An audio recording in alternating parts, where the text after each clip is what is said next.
There are hundreds of videos that haven't been launched on YouTube on Patreon. Make sure you guys join the Patreon to help us grow. We are MythVision. Atheism, the lack of belief in the divine or deities, a deity. Is that what it really means? Well, we're going to talk about atheism. Everything atheism is going to be about this show. And Tjump is, I like to say, an upcoming. I think you're going to be replacing one of the four horsemen at some point, fingers crossed. But no, you debate a lot on the topic, and I really appreciate what you bring, making people think. You're challenging yourself in this process, and you're thinking, and you're getting a lot of people that are like PhDs or that are scholars in the field, and you're holding your own quite well. So welcome to MythVision Podcast, brother. Thanks for inviting me on. I appreciate the opportunity, as always. Yeah, thanks for coming on last time. I really do appreciate it. My fans, of course, love you. I think we got a lot of overlap in many ways. Also, go to his YouTube channel, guys. Tjump. He's done a ton of debates. He's still doing debates. You guys can help him out. Subscribe, like the videos, comment on the videos. The algorithm likes that stuff so that people like him can get promoted and grow and get this information out there for more people to think rationally, considering that maybe we're superstitious and we need to start growing out of that some. And you're big about attacking these things. Not attacking. I don't want that to sound like a negative thing, but you are going headstrong on tackling irrational concepts and ideas. You've debated Hindus. It looks like the last guy I was watching live yesterday that was premiered on yours was a Hindu. Yep. Of course. Hare Krishna, which is technically, I mean, because Hinduism isn't really well defined. There's a bunch of different, he's specifically a Hare Krishna. Okay. I got to be careful. You know how that goes. They'll say you're straw manning my belief. But yeah, you do a lot of that stuff. So he also has a Patreon. You know, MythVision has a Patreon. He has a Patreon. How much is it to join your Patreon? I think the $1 is the lowest, or $2, one or two. Cup of coffee, guys. Go join. Or you just go with the 100, 1,000, put 1,000 in there. Like, I'm cool with that too. Yeah, that'll actually get you points into atheist heaven. But we'll talk about atheist heaven after we talk about how irrational the other concepts of heaven are. Dude, welcome, man. Thank you so much. Yeah, absolutely. I'm glad to be on, as always. I'm still jealous of your hair. It's quite much better than my hair. Dude, I've been doing something. I don't know what I'm doing with my hair, man. I don't know. I don't know. Some days I wake up and just figure something out and throw it up there. I get people who comment sometimes like, you don't know what you're doing with your hair, but great show. I'm like, okay. But dude, I have to admit, I got to ask you a secret before we get into this. Are the answers that you're coming up with truly coming from the chair sitting behind you? Is it whispering the answers to you? It's I plead the fifth. Okay. You guys know the answer to that. You know it. Comment if you know the answer to that. Dude, atheism. Christians want to. I want to start with the definition here, and I've watched so many of your debates, and man, one of them, it just kind of irks me that they want to spend 50 minutes out of an hour and a half to try and tell you what atheism means for you. It's killing me, man. So what is atheism? It is the worship of magical potatoes. Yeah, it's a pretty interesting debate tactic to say that, well, your position is this, and I'm going to tell you what your position is, and you have to defend the position I just told you to defend, because that's essentially what theists have to do. Is one of the ways they deflect the burden of proof is by trying to make the atheist hold up a position that they don't really hold. The whole point of atheism is that all of the theist arguments are crap. That is atheism. Atheism is essentially just the position that everything the theists are saying, they're full of shit. That's it. So that's why we try to put it into a more technical term to say that, like, there is no reason to believe in God, or we lack belief because there's no evidence or whatever. But the real reason is just all the things the theists say are just complete crap. They're just made up. And we call them out on that. That's kind of the point of atheism, is to say that all the stuff that theists are saying doesn't make sense. The arguments don't work. The evidence they claim to have doesn't justify any of their claims. It doesn't work in any of the other fields. It's rejected in the consensus of every academic field. There's no evidence to support it whatsoever. And yet the theists want to come back and say that, oh, well, all of this stuff is reasonable to believe in their sky daddy, which it's not. And when the atheists say that and say, oh, that's just junk, well, the theist wants to come back and say, well, no, to be an atheist, you have to reject God. You have to prove God doesn't exist. See, if you can't prove he doesn't exist, well, then he does. Ha ha ha ha. Or that evading the you have entire a point. belief, like you have a belief in the negation of a god, and it's like they want it to become a religion of its own, and that's what they do that. Yeah, exactly, because they don't want to have to address the claims that their arguments are bullcrap. So if you say like that argument is terrible, they don't want to have to defend their argument because they realize they're going to lose every time in that debate because the atheist positions are significantly stronger and their arguments are absolutely terrible. So what they do is they shift the burden of proof to say, ah, but you have to prove God doesn't exist. That's how we can win the argument. So we're going to force you to defend a position that isn't really your position. Yeah, that's that gives me a headache every time because it's like I feel like in when I watch, I try not to be biased. I really do try. We all have it. It's natural. I am biased. I am an atheist. I'm someone who doesn't believe in a God. I did. I don't believe in any divine. Could there be something? Sure, possibly, but that's outside of my realm of being able to prove and having no evidence for such a thing. I just can't justify believing in that, and that's okay with me. Um, I understand that mostly from my understanding where I was at as a theist was more emotional. That's really one of the reasons I held on to the divine, almost like a child does with their invisible friend, or with there's a psychological, teddy bear experience with your teddy bear. You create a friend for yourself, and really you're talking to yourself. I found that out as I was praying to get off heroin 5 years ago. I thought it was God that helped me, and I got off heroin, which I look back and I go, wow, man, I was talking to myself. Like I was in a desperate survival mode. And the social construct of having people to talk to helped save my ass too. But I wanted to get into the important part of this. I feel like in your debates, I want to say to the theist, guys, just give the answer. Just if there's an answer, just give it. And they do all this stuff around the thing that you guys are just directly assuming and saying. And it's like it's hard to describe. Like, can they not just answer? Why can't they just give you the thing to directly answer or to directly combat what you're suggesting? What's going on there? Have you witnessed that? Do you see what I'm talking about? Yeah, there's a number of different issues there. Some of them are like, even when I'm talking to atheist philosophers, communication skills is not something many people have. So I was talking with Alex Malpass and Ozzy, I forget, Ozzy Ramsey, something the third. But they're professional philosophers, but they're really bad at talking. They when they're explaining a point, they take a long time to try and articulate the point, and it gets lost in all the complicated terminology. So the ability to clearly articulate a point concisely is very rare among people, I've learned from YouTube. And so that's one of the issues why they can't get straight to the point. They're just not good, not skilled enough at communication. Another is the fact that when they're trying to figure out how to give a weaker answer. So if they can't give like, well, what is the evidence for the cup? Well, here it is. It weighs this much. You can see it. And they have to find some other roundabout way to articulate it. They end up filibustering and bringing up lots of different terms that sound really nice to make them like the woo doctors on YouTube. You see them talking about, oh, you got to get in touch with your chi and the universe and the Feezy stuff. And they use all these ridiculous words that mean absolutely nothing, like quantum mechanical references, because it makes what they're saying seem meaningful. Because if they say it confidently and say words that are have 6 syllables in them, it makes them think they're smart or feel that they're smart, and makes the people who don't know what those terms mean also think they're smart.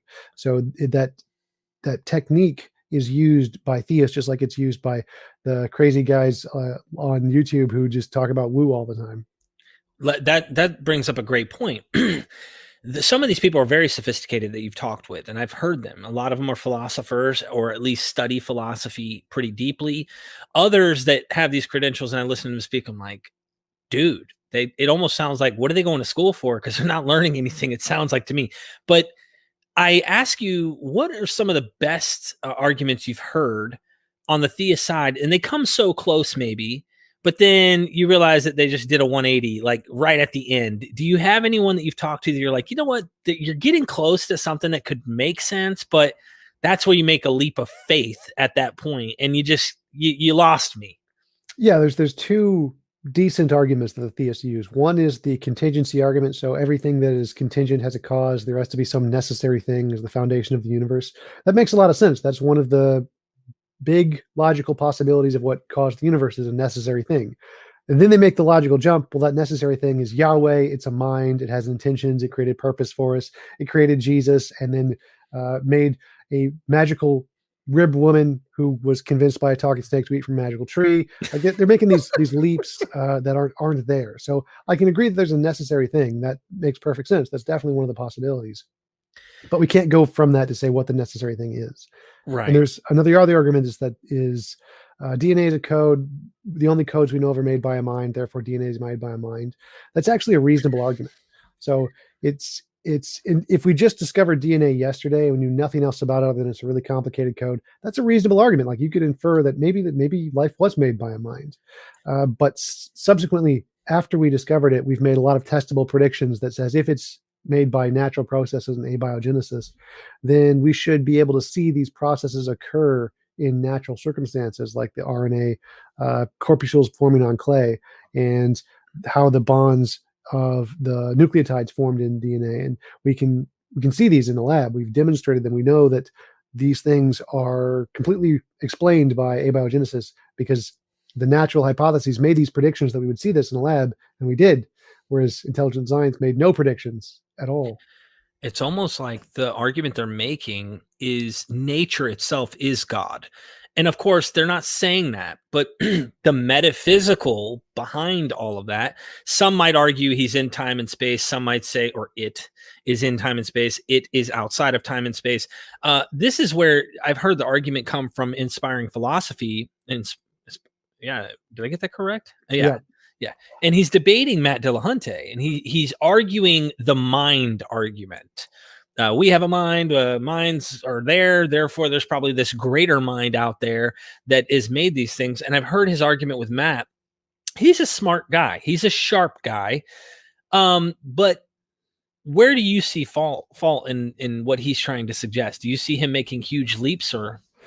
Oh God, he makes unbelievably huge leaps. Inspiring philosophy is a special breed of apologist. So he's an idealist. He thinks consciousness is fundamental to everything. Like there's only consciousness. There's no matter. Matter is just a product of consciousness.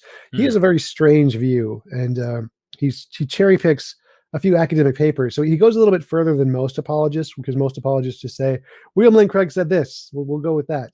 Yep. But IP actually does do the research into his position to find physicists who support the same ideology he does. There's very, very few of them, extremely few of them, but they do have published papers. And so he finds those published papers and then builds an entire worldview around those little bits of evidence that he can find to try and construct a plausible basis for his worldview. And so he goes to a lot of mental gymnastics to try and build up his worldview and justify it by finding academic papers in every niche place you can possibly look, because academics are people just like anybody else. And so you can find crazy academics who believe crazy things, and you can find a paper to support pretty much anything you want. That's why we have to defer to the consensus. What do the majority of experts in the field think about this topic? Whereas he doesn't. He finds those cherry-picked papers and says, aha, I have a really supported worldview here because I can find these really, really well-educated, well-informed people in the field who support my position in like one or two papers here and there. Why do you think he does that? Do you think it's once again an emotional attachment to a sacred held belief he is only trying to validate by only finding evidence that supports his premise and not really trying to poke holes using a scientific method? Yeah, it's the Pine Creek theorem. Apologists do apologetics so they have an excuse to not feel stupid about believing in a God. Interesting. So let me ask you this. The fundamental thing is either everything existed forever or somehow in some shape, some form. This is usually what people will argue when it comes to atheism. And they'll go, no, the Big Bang, prior to that, boom, God made it. Okay. I think everything in some way, shape, or form existed forever. I don't think there was a time before, using the word time, goodness gracious, be careful when you use that anachronistic term that we use when the sun rotates or the earth rotates around the sun, but we see in a 24-hour period, we use the term time. What I'm saying is I think that there was never an initial absolute ex nihilo beginning from everything. There's something that always was. They want to say God. Do we have better explanations? Well, a magical potato would be a better explanation than a god. So, yes. But yeah, the more plausible explanations are starting from where we're at. So, what we know exists, matter, and combining those in every way we can to see if anything that of the stuff we know about could potentially explain what caused the Big Bang. And there are theories that do that, like the cyclic universe theory, the multiverse, the many worlds, emergent space time. There's all kinds of those theories. And each of those theories, what makes it fundamentally different from religious belief is that they're all combinations of principles, particles, and laws that have already been verified to exist. So it's like if you see a horse print in the snow and you say, well, what caused it? Say, probably a horse. Well, horses, since we already know they exist, it's a decent explanation. But if you said a unicorn, I mean, no, there's no reason to believe a unicorn did it because we've never confirmed a unicorn. So if you have an explanation that's based on or combined of all the things we already know exist, that's always going to be a better explanation than if you're inserting something new that has no evidence whatsoever. And so all of the physics theories are significantly better, more plausible explanations of the Big Bang than the God hypothesis, which is why the vast majority of cosmologists and physicists don't think God had anything to do with the Big Bang, to quote Sean Carroll in his debate with William Lane Craig. Powerful, man. And you put that real well put. And that's where I'm at. I'll say this in simple, dumb terms because I don't know all the language and the lingo and all the scientific stuff that you do, and you're aware of this far more than I am. But to me, it's like when I stopped believing in Jesus, one of the things was comparative religion that made me start to compare my God to other gods. That was the stepping stone I needed to exit because I was like, hold on, Jesus, why is Jesus true and really performed these things and did these things, but so and so and so and so and so and so isn't, and this God and that God, why am I right and they're wrong? I started to go from that approach out, and then I at first, because I couldn't let go of the idea of God and having an emotional attachment, not knowing where to place that emotion and realizing there was life after religion, I I started to realize that looking at the critics like yourself and others who are saying there's a natural explanation for these things, and which makes more sense, something we can look at, observe, test, know, or hocus pocus, and which one makes more sense is something that can be testable, observable. If it is supernatural, um I'm not going to say it can't be testable because there are ways to observe things and say dude didn't have an arm for 19 years, we know for a fact he didn't have an arm and now he has an arm. We could prove things. There's ways that God could show and prove, but I started to see natural explanations to fit better. And so that's what I started to do. And I guess my question to you would be, you come from a similar background, I suspect, the Judeo Christian worldview. What was your stepping stone? What personally for you started making you become more and more naturalist and an atheist? Well, my conversion really didn't have anything to do with science or philosophy. I had severe depression, major depression, my entire life, and I prayed to a God every morning, every night for help. And after years and years of nothing, I just stopped being able to believe there was this all-powerful, all-knowing, all-loving being up there. And that's when I really stopped believing in a God. And it wasn't until years later that I got into philosophy from watching Hitchens, Harris, Dawkinson at the Four Horsemen and learning about epistemology via them, essentially. And now, like, honest, this is personal, obviously. Are you happier now than you ever were?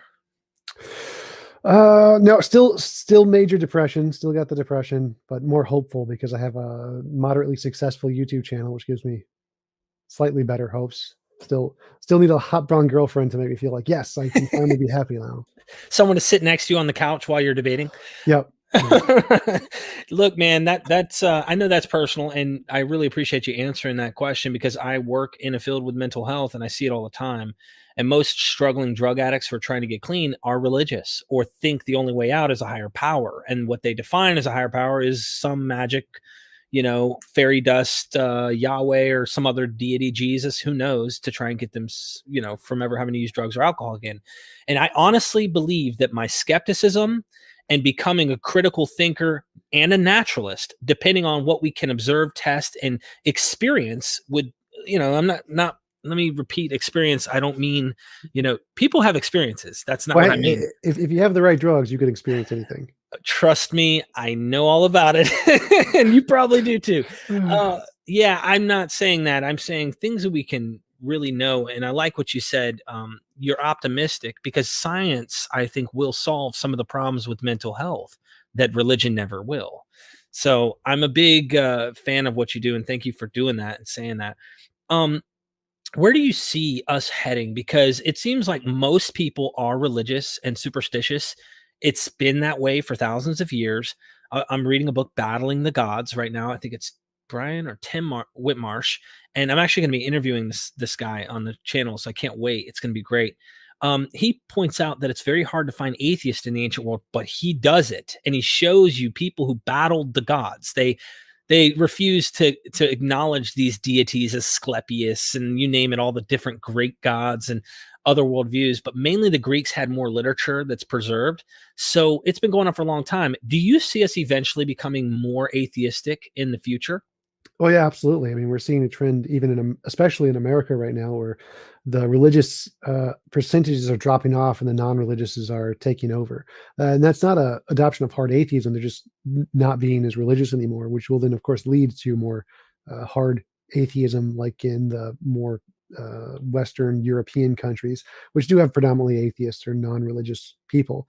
But I think it's going to take a few larger stepping stones, like a few more Darwins. Like we need a Darwin for morality, because that's essentially the biggest foothold, or the second biggest foothold religion has, is morality. If they can say that we have an objective morality and you don't, then that is something that they can have an emotional attachment to, that gives them a reason to be religious.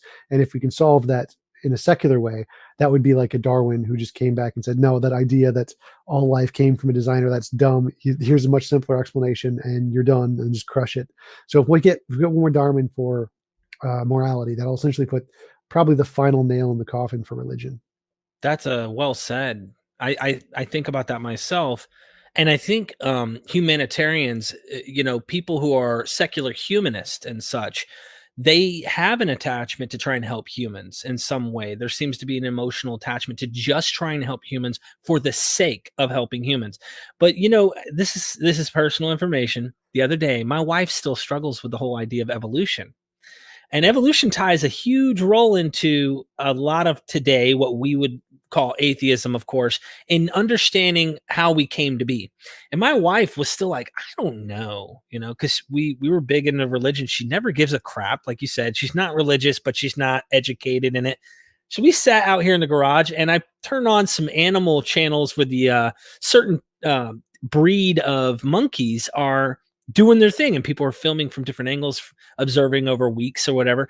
And they go to war, and there's love and there's sex and there's everything you can imagine that humans go through, and they're fighting and they name them and they know who the brother and sisters are and all that. She's like, they're acting just like us. I mean, so it started to make her like think, hold on, are we like genetically connected to these species? Like, it didn't dawn on her. I think it's natural to see even religious people do bad things. And sometimes those moral standards they hold to end up actually being self-defeating, like priests and others who are molesting children and stuff. So I don't think religion's morals actually are helping as much as they think they are. What are your thoughts? Oh yeah, absolutely. It's actually the more secular nations, with a few exceptions like China, are actually more moral and more giving in a lot of ways. But that idea, that feeling that you have this easy to understand objective basis of this God lawgiver out there telling you that you have this objective standard, makes people feel comfortable. Kind of like you mentioned, having that blankie or stuffed animal when you're a kid, that feeling it's really easy for human beings to imagine a big mind out there and to be comforted by having that parent or father figure who's going to protect you and or have a ground reality for you. And so because you have that standard, it makes it very easy emotionally to hold on to that idea. Here we have an objective morality because the big sky daddy says so, and that's easy for people to understand. And until we Sure. can find like an equivalent or better secular model of morality, then that comforting feeling is going to play in people's minds as an explanation for something that we haven't solved yet, just like evolution was back before we understood it, or back how God was an explanation of the diversity of species before we understood evolution. I mean, if morality, and I'm gonna bring, I'm sure you're tired of the morality questions and stuff from theists, but I'm gonna speak kind of with you openly as atheist here. In the morality ideas, I'm with you on that. I think morality is going to continue to change, though, the way we evolve as a society and how we it's objective in the temporary subjective arena of that society, if you will. But there's certain things I think we should all draw lines on, like murdering. If we're trying to evolve and become better species, I don't think murdering should ever be okay. You look at the animal kingdom in the way that, there's a patriarchal system, and the monkey that's at the top ends up having to fight the up and coming monkey, and he has to kill him. It's a fight to the death to reign over the tribe. That evolutionary stuff, if you will, that we carry, that we've carried these baggages with us as well. We're trying to evolve past that. And so I guess what my question would be, what in your personal own life do you think is the best so far, without having a Darwinian philosopher, if you will, trying to explain why our morality and how that works in an atheistic worldview? What do you think the best thing for us to do would be right now? What's your best guess on the morality question with atheists? What do you think we should do? Well, I think morality is objective. So most philosophers are moral realists, which means they believe morality is objective and can be true independent of minds or opinions. And we can do that without a god. So we don't need a god for that. It's kind of like fitness. Fitness is a feature of animals. Animals are more fit if they can survive in more environments. And that's something that's true independent of our opinion. It's subjective. And so just like fitness describes interactions between an animal or organism and its environment, morality describes interactions between agents in an environment. I think, now obviously we don't have any hard evidence for morality yet. It's an unsolved problem in philosophy, but it's kind of like a distant thing we're seeing. We have these feelings that killing people for fun is wrong. We feel that is called our moral intuitions. And based on these moral intuitions, it's a sensation, kind of like if we're standing in a desert, in the middle of a desert, and we see like what looks like an ocean off in the distance. We're not close enough to see if it's real or not. It could just be a mirage. And so we have to sit back here and try and think, well, is it real? Is it just a mirage? And we have to like analyze which part of it is, what should we do? Should we go towards it? Should we not go towards it? And we're doing the same thing with morality. We all have these feelings of moral intuition that we see off in the distance that we can't analyze yet. And they're all different. So many people have many different moral intuitions, just like when people see a mirage, they see like different things in the mirage, different colors. So it's not always the same. And there's different hypotheses. Maybe it's just an illusion in our minds, just same and not real at all, subjective. Or maybe it's a real thing. Maybe there was really an ocean there. Maybe there's really a morality there. And the way to test this is you'd say, if there's really a morality there, then I'll be able to predict as we get closer to it, the way it'll appear. So right now it appears a certain way. And as we get closer to it, it's going to appear a different way. And as we get right up next to it, it'll appear a different way. And so if we have a model of morality that can predict the way our moral intuitions are going to change over time and lead to moral progress in the future, then that's a good model. That's a good basis to conclude that model understands reality. So like we see moral progress all throughout human history, women's rights, gay rights, voting rights, eliminating slavery. It seems like that as time goes on, as a species, we are trying to make the world a more moral place. And so if we can predict, well, what is that going to look like in the future? 100 years, 500 years, 1,000 years? And what is the features of what causes us to move in that direction? If we can predict what's going to happen in the future, then that's a really good basis to say that this model that's doing the predicting, like in science, is far better than any other model, or like a God model who just says it's immoral to eat shellfish, and that's objectively true, it'll never change. Now that's a good point, actually, and you made me think. I've never really thought of it in those terms, so it's really got me thinking. And right now, I feel like morality is subjective, but as a system, it's hard for me to pin it down. But I mean, the way you were technical about that makes me think really heavy. I think it's interesting how society has evolved past the biblical morality, because that's really the worldview I came from, with slavery. I mean, the recent debate of Dr. Joshua Bowen and Matt Dillahunty with Cliff and his son. Oh my goodness. Yep. I don't even know those guys. They're probably great people, man. They probably are wonderful guys. But I think that morally speaking, murdering people on air like that is just yeah. Matt and shoot, what's his name? Dr. Josh. Dr. Josh. They were horribly immoral. That was totally immoral how badly they just massacred. It was.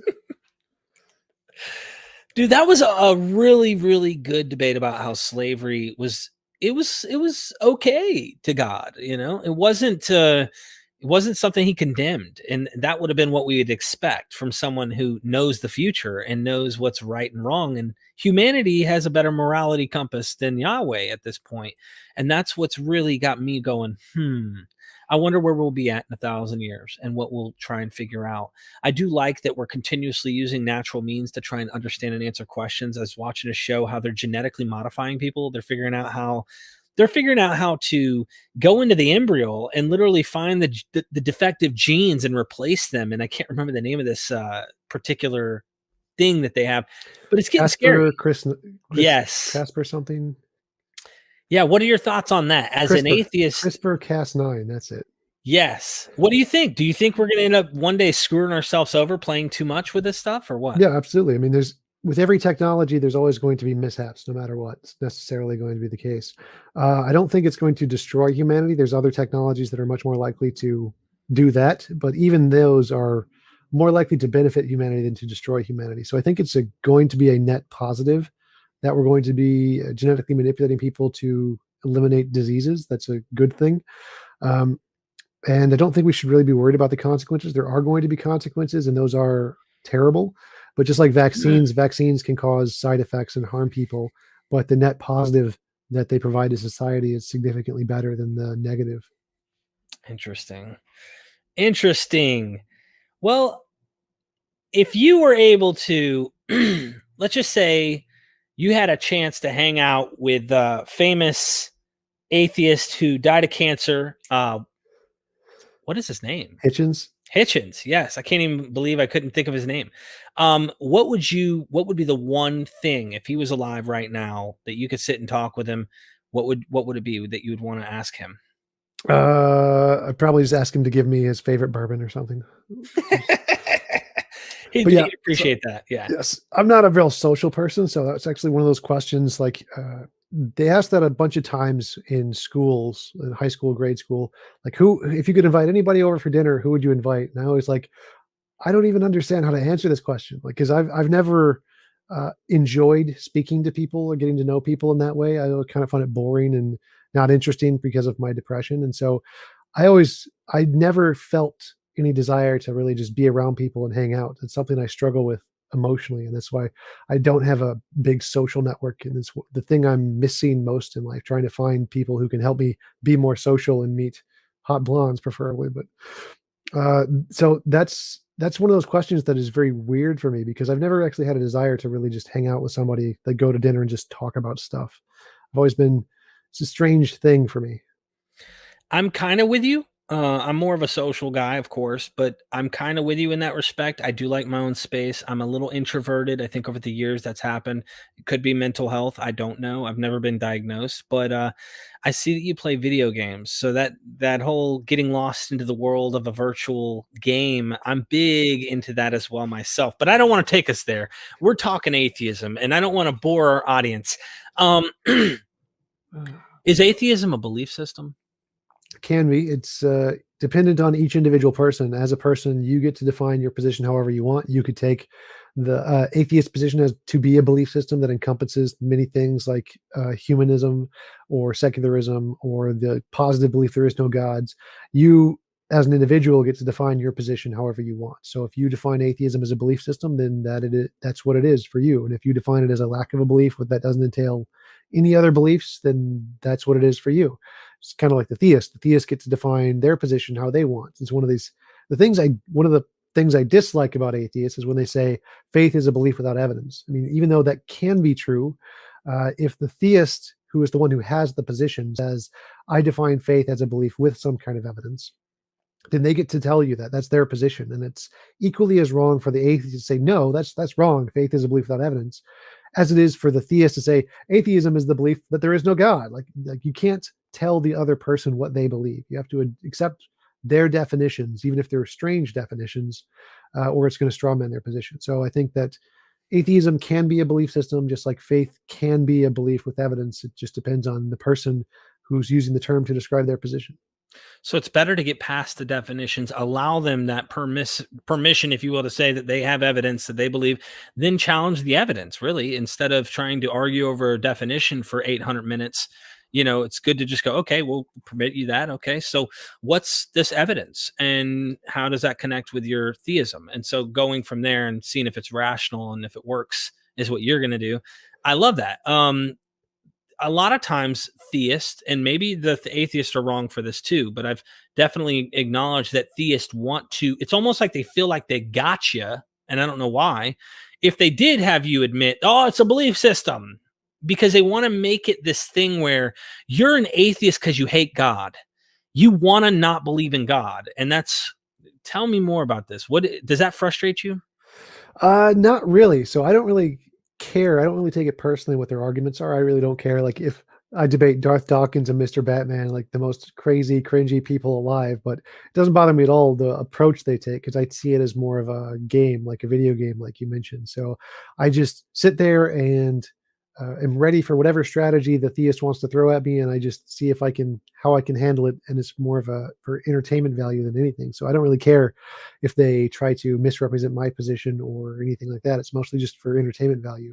I imagine that if I did take it seriously or take it personally, then it would frustrate me, and I can understand why many people who are atheists in these debates and are misrepresented by the theists do find it frustrating, because they are trying to um, identify themselves with some kind of a worldview, and articulate their own personal values and identity to other people. And so being misrepresented in that context can be very frustrating. I can definitely understand that. But my position is I really don't. My goal is just an entertainment value, so I don't have to. I don't have as much weight in the conversation where if they misrepresent me, I really just don't care. Interesting. Wow. Okay. What is the worst debate you've been in with one of those two guys?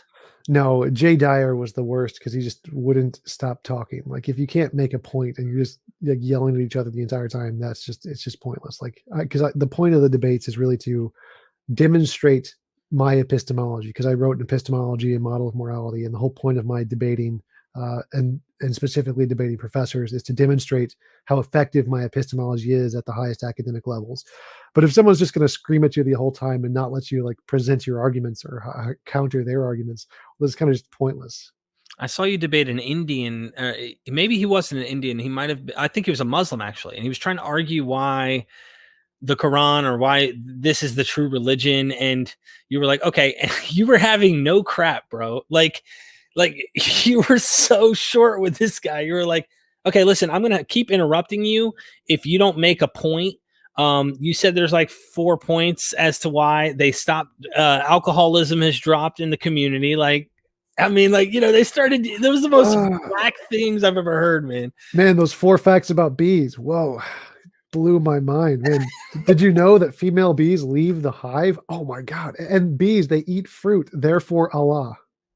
Yeah, that was the weirdest connection I've ever heard anyone try to make an argument for God. Like, at least William Lane Craig is going with some Kalam cosmological argument, or someone's trying. They're trying.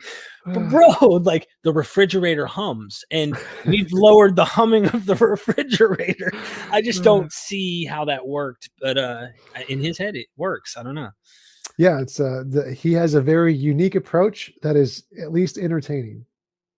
It's almost like if I can do something that makes people improve their life based on what we think improving life is, that's evidence for the divine in my view. And it's almost like the ancients thought the same way. Like if an army conquered us, their god won the war. Therefore, we probably need to adopt their god. I mean, that was something that was common back in the day. I could see that, but like, well, usually it was the other way around. It was more like we conquered you guys, therefore our god wins. And so if you're going to worship our god, or we're going to kill you all. that's true too. Yeah. Yeah. Or they would adopt the standards in some sense, but most of the time, if they were enslaved, then that would be something they would do. It just depends on the scenario. How bees prove Allah is, God. That was weird. I just figured I'd bring that up. What's your favorite all-time atheist debate you watched? Is there a single one that stands out among all? The William Lane Craig Sean Carroll debate, I think it was the most informative, and especially on the topic of cosmology and debunking William Lane Craig's arguments. I think that was probably the best one. Wow. How bad do you think you won on a scale from 1 to 10? How bad do you think William Lane Craig got beat? 10 means slaughtered. 1 means he got, he punched him a couple times. Oh, definitely like a 9. Like the part where William Lane Craig, he always uses this argument about the Borde-Guth-Vilenkin theorem. And then Sean Carroll had a picture of one of the authors saying, "No, William Lane Craig is wrong about this," on screen right after he said that, which was just hilarious. That's like a mic drop moment. Sean Carroll was epic in that. Oh my gosh. Everyone needs to go watch that now. You make me want to watch it. I'm a big fan of what's going on. I didn't realize when I was a Christian listening to these atheists, my cognitive dissonance was working hard, bro. Like I was watching William Lane Craig, the favorite Ravi Zacharias, you know what I'm saying? All these guys, man, I like cherished all their works. I listened to them. I bought CDs. I read their books. Like I was a big fan. And I saw how the atheists were wrong. But what the hell happened, man? I like just a little bit of hard life, a little bit of critical thinking, and the scientific method. I'm saying, is this true? I had a personal, painful experience trying to get off drugs, and I finally came to a conclusion. What if I'm wrong? Just being curious and open minded gave me that vision that I can like actually observe and go, the atheists actually have a very valid point. Have I ever seen Yahweh? No. If I did, was I on drugs? I've seen some shit, man. I'm not going to lie. I've done, things that have made me see things, but I can't act like the brain doesn't already have these chemicals as well naturally. So whether I took something or not, people hallucinate all the time. And I hated Richard Dawkins. I mean, like the Christian man who's like, "Sir," he's like in the crowd crying to Richard Dawkins, "I have met the Lord 54 years of my life." And he's like, "What is wrong? What do you think is wrong?" And he's like, "I think you're suffering from delusion of hallucination." And I'm like, what a dick. Now I'm looking back going, "Sir, you're suffering from a hallucination, sir." Like, what happened?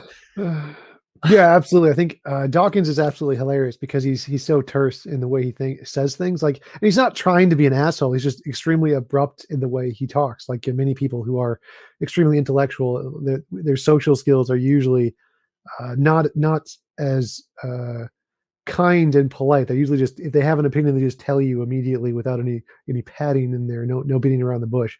And that's essentially Richard Dawkins, which is why people think he's an asshole, because he just says immediately what he says based on his understanding of biology, which is fairly accurate. So he's definitely not. He's a very nice old man, a very kind old man who just comes off as very mean because he's very terse in what he says.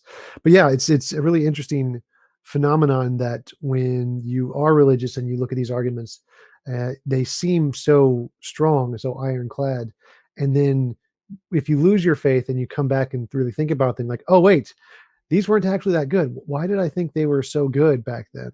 And you realize that it was really your inability to question the argument. You had such faith in this God being as being so powerful that anything that seemed to indicate the God being was perfect and infallible. So there's this infallible argument that indicates the God, and it really would take the ability to challenge your own beliefs to cause you to really look at them and see the flaws from the atheist perspective. Like even Newton experienced the same thing when he discovered the cylindrical orbits around the solar system. He said his famous quote that it would be impossible for him to calculate all of the independent orbits using calculus, and must have been done by a god. And then, of course, Laplace came a couple hundred years later and did exactly that and calculated it just fine. And then went up to Napoleon. Napoleon asked him, "Where is your God in this model?" And his famous response was, "I had no need of that hypothesis." So everyone is, even the smartest people in the world are subject to that kind of a bias when you have this unabating faith in this idea of a super powerful God or whatever. That it blinds you from being able to question critically what the next step in the system is. Like as many scientists have said, God stops innovation, because if you think a God did it, then you stop looking for the natural solution. That was really well put. It makes me think of that whole argument you recently said on why people believe in these things, superstitions and gods, that there was an evolutionary component to us, that a lot of, and I can't remember the name of these guys. I'm horrible with names. He was actually the Richard Dawkins Foundation doing a presentation explaining why we evolved, believing in things we can't see. And it's just natural to draw those conclusions and fill the gaps in. And what is that process called? Or what is it that you were saying in the debate not too long ago with, it was Godless Engineer. You were talking about how you believe that there is an evolutionary product that kind of gives us that component of filling in the gaps and explaining what we don't understand with the divine, or something fills that gap. Yeah, Michael Shermer, he used this analogy in, I think it was a TED talk. It's that the reason many of us believe there is a God, the reason that so many humans have a proclivity to believe in gods and spirits and ghosts and whatever, is because we are hyperactive agency detectors. Like if back in the day when we were hunter-gatherer societies, if we heard a rustle in the bushes and we thought, hey, that's probably the wind. Yeah, it's just a wind. We're going to stay around. If it was actually a lion, well, then we would get eaten and die. And so that's not a very good strategy. But the people who heard the rustle in the bushes and thought, oh, that's a lion, even if it was the wind, would run away, even if there was a lion or not. And so they would always think there's this agent there, like an evil lion trying to get us, and they would survive. And so the groups of people who always thought, oh, look, it's a lion, we should run away, are the ones who survived and reproduced, leading to us. And the ones who were skeptical, the skeptical atheist types back then, thought, it's probably just the wind. I'm going to wait for more evidence. Well, they got eaten, so they're not with us anymore. And so we have evolved this hyperactive agency detector of thinking that everything we can't understand, it must have some kind of a mind behind it. And that's why religious belief and spiritual beliefs and monsters under the bed and imaginary friends and blankies that we can hold, that's why those things give us all this comfort, is because of that evolutionary advantage that was given to the people who saw rustle in the bushes. Oh, it's a mind, run away. And that's the basis of all of our superstitious beliefs. Damn. That's a good point. That's a real good point. I was reading Job from the Bible yesterday to my sister-in-law, because I don't know why I feel like it's a mission of mine to kind of point some stuff out to her as a fundamentalist Christian, but she listens. I give her that. And I was reading about Job when God comes out and pretty much says, my junk is bigger than your junk. Okay. And that's really what Job comes down to. Job's didn't do anything wrong. He just said he didn't want to be born. Like, he wished he wasn't born. He had to suffer all this stuff. God comes out of the whirlwind and he's like, who is this that darkens counsel with words? Grab your loins like a man and get ready to answer me. Like, it sounds like a dictator came out of the whirlwind, and he starts flexing on Job. Do you make the lightning in the cloud? All these things. And I'm thinking to myself, like, these natural explanations, whoever the author of Job was, they're all thinking these beyond us agents. Lightning's probably an agent to them. Volcanoes are an agent. They don't have a natural system in place where they understand how these things work. They have to say the divine. They give that attribute the divine. And the more we've learned scientifically, we've been able to resolve those problems naturally without having to give that to the boogeyman, or give that to Satan, or give that to Yahweh or other gods, et cetera, et cetera. Would you like to add to that? Yeah, that's absolutely right. Is that the idea that those things were gods punishing us, like lightning hitting somebody, think, oh, he must have pissed off the god to get him to lightning bolt him, or Pompeii getting zapped by the volcano. Oh, they must have done something to piss off the gods. People would always explain any like catastrophic events, tsunamis, hurricanes, tornadoes. That's even in recent times, there were some like Republican candidates who thought the tsunamis were punishments for America allowing homosexuality. They said that on many news anchors all the time. So this idea that we can do things to piss off the gods, and the gods are going to use the natural forces to destroy us, is a really common idea, even though it's extremely stupid. Because if there was a god, he could do the Pine Creek. You just poof us out of existence. Why is he drowning us? Why is he zapping us with lightning? This doesn't make any sense. Apparently, the god just likes using the world to destroy us instead of his magical powers. So he uses them indirectly. Apparently, he's not going to make a wand do Avada Kedavra. No, he's going to use a tornado. Use a tornado. That's a genius way to do it. Well, I think that could, and using Pine Creek's method, we could really poke a serious hole at the theists who try to argue, well, he uses natural means. Not always. There's a story where David, and there's differing stories between Samuel and Chronicles in the situation that Yahweh, tempted him to number the children of Israel, or Satan. And some people, Christians, there's a lot of Marcionite type Christians, and I thought that episode was great with Doug, where he talks about this. The Marcionite guy was like, look, Yahweh is Satan, is exactly what Marcionite, believed, and that Jesus' father was a different one. He's the true God because he's all loving and he doesn't do what Yahweh did.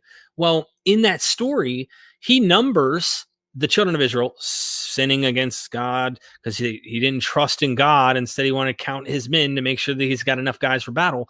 And the angel of the Lord comes and strikes them. Now, what that means is up for dispute. Is this a plague that hit, Israel? Is that what they're trying to say?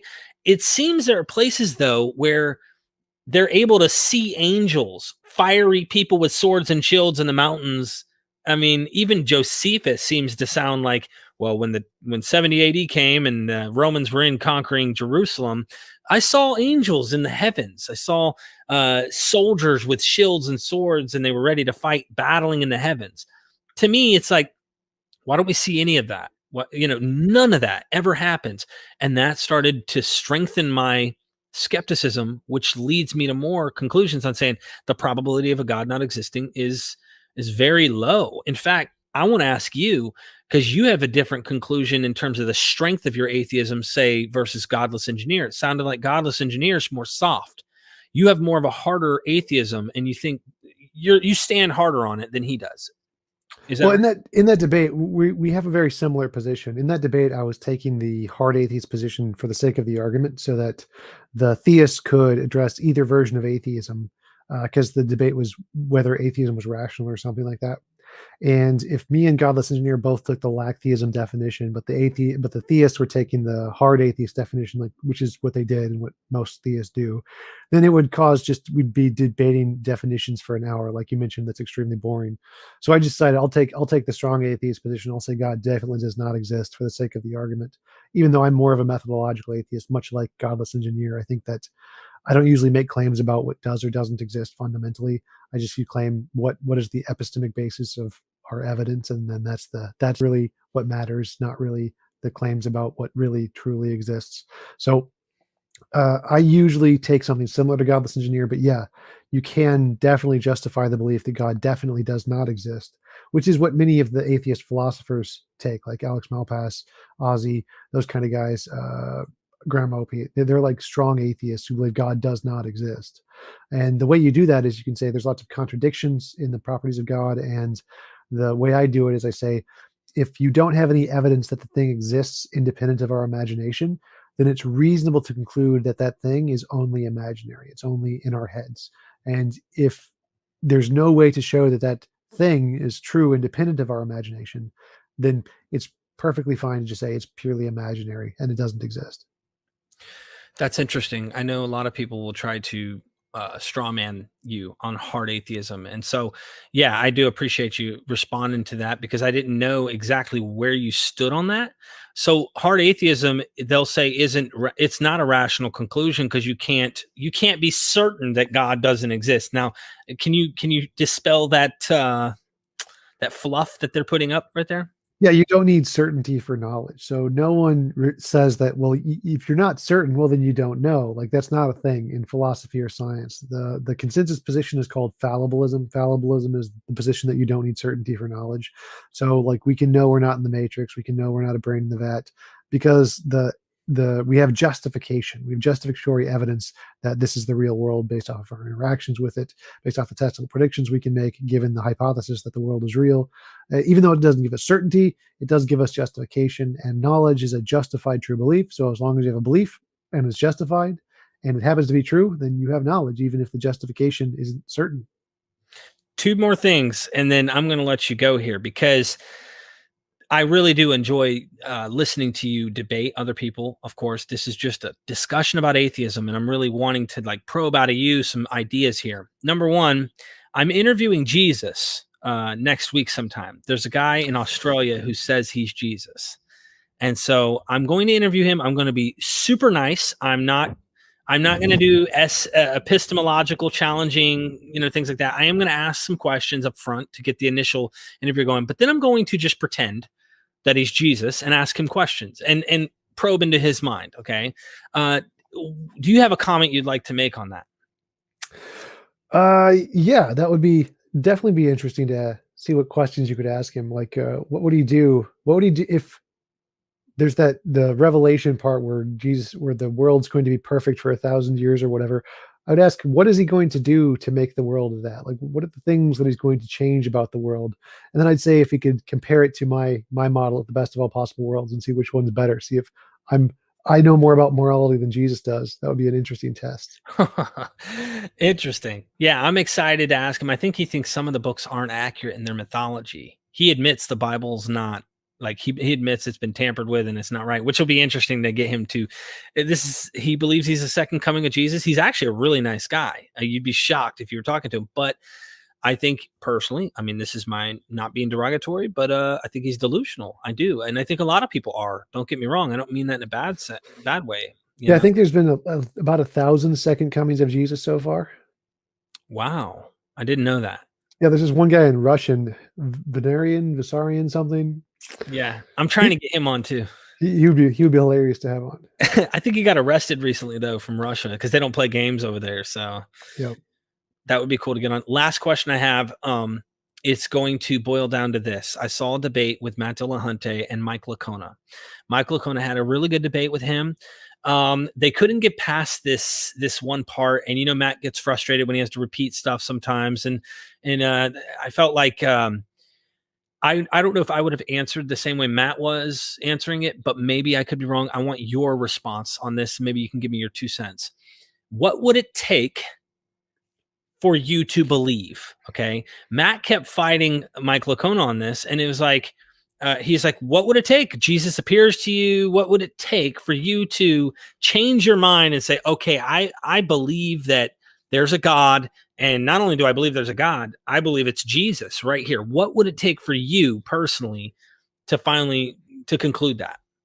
Yeah, that's actually a really interesting question because it has two parts to it. Like the first thing is, what would it take for you personally to believe? Now, that's a really hard question to answer because if you like saw God write his name in the sky, would you actually believe that was a God? Or, you don't know. It could go either way because you're trying to assess your beliefs and your past evidence and how it affects you at the time period. It's really hard to answer what's going to cause you personally to change your belief system. But the question the theists are really asking there is, would it be reasonable for someone to believe if something happened? Like, give me an example of something that would make it reasonable for someone to believe a God is real. Because what they're trying to do is they're trying to conflate the idea that if you can't give an answer to what would convince you, therefore there's nothing that could ever convince you. That's their claim, which is obviously wrong. That's not the thing. That's not what Matt is saying. Matt is just saying he doesn't know that if some event happened that it would convince him personally, because that's the honest answer. You don't really know what would convince you personally. Mm-hmm. But they want to imply that because you can't answer that question, that it's impossible, that there's nothing in your worldview or your epistemology would allow for evidence of God. And that's wrong. I think even Matt would admit that is wrong. And so the two questions, or the two answers from my perspective, is what would actually convince me would be like essentially hot blondes. Like, if I prayed to God and got hot blondes, I would pray to Jesus. I would convert to flat earth if that works. I don't care. But honestly, like, what would make it reasonable to believe in a God? Well, that would just be like any kind of novel testable prediction, like that we hold science the standard to. So, like, if you could pray to a God and he would heal limbs at a higher rate than chance, that's a good reason to believe that there's probably a God. Or if you could pray to God and he give you a gold brick, higher rate than chance, that's a good reason to believe in God. Like, there are definitely like prayer studies that if they came out as having a significant positive impact, that would be good evidence that there's probably a God out there. So there's lots of ways that we could show there is evidence of a God.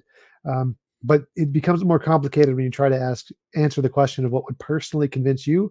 Theists shouldn't answer that question. It shouldn't ask that question. They should ask the question about what would be reasonable. If something happened, what would make it reasonable for a person to believe? Right. And I'll give you mine. My great grandfather, or actually my grandfather, on my father's side, has been dead over a year and a half.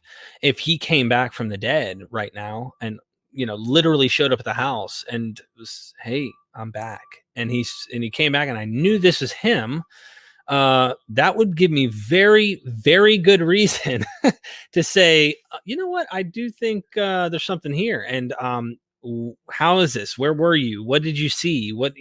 That would be quite interesting. I don't know. What about you? I don't know if that would work because he might have had a twin brother that you just didn't know about, or maybe he just faked his own death just to troll everyone because he got tired of you. He's like, nope, I'm done with this. I'm going to fake my own death and just hide.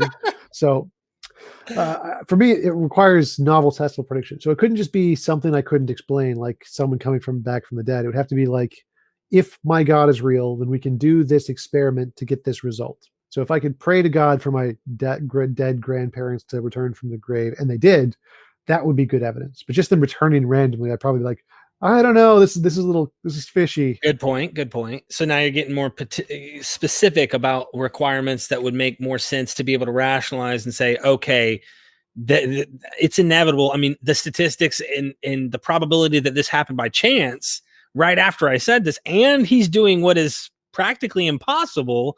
I might as well at this point just drop my atheism and recognize, hey, there's a God, and this is probably the God of the world or whatever. But yeah, no, I'm with you. That's quite interesting. You answered it in a good way that I had not had a response about Matt's response to Mike Lacona, but it makes sense what you're trying to say. So I appreciate that, man. Yeah, absolutely. Absolutely. Ladies and gentlemen, Tjump.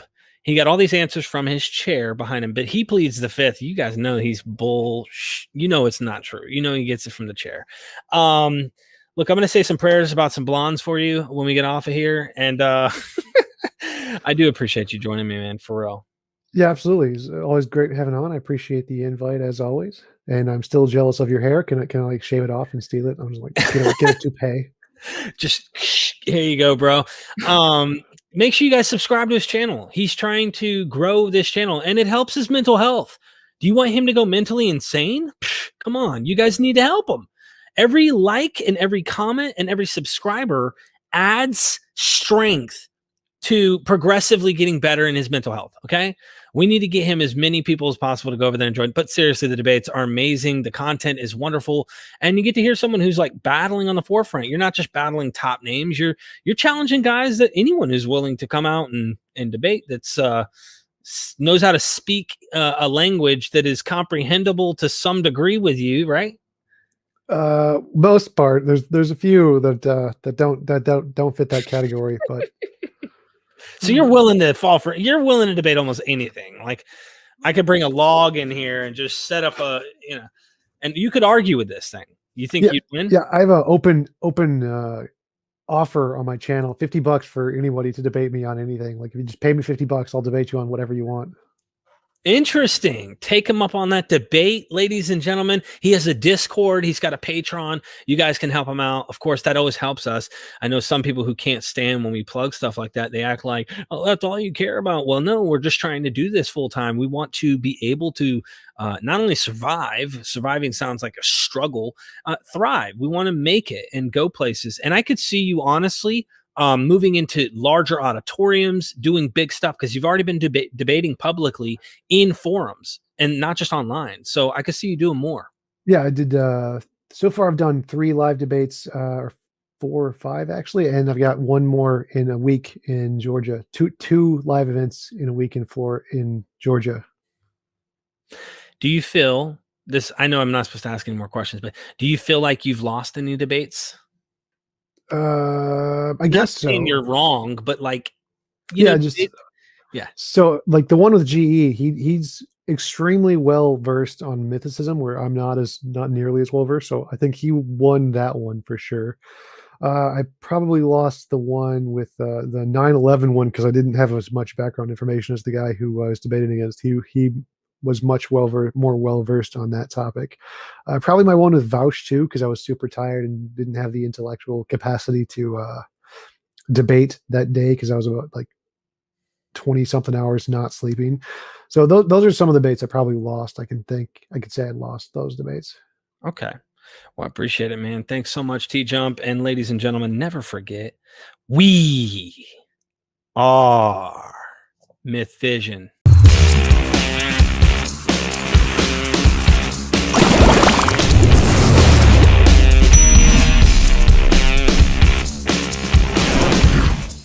I have hundreds of videos on the Patreon. Become a patron and get early access to everything I ever launch. Join the Twitter. I've got a Discord chat room. You guys can help grow the community. One-time PayPal or Cash App if you want to help us out with a donation. And join our Facebook groups, man. Let's make this thing happen.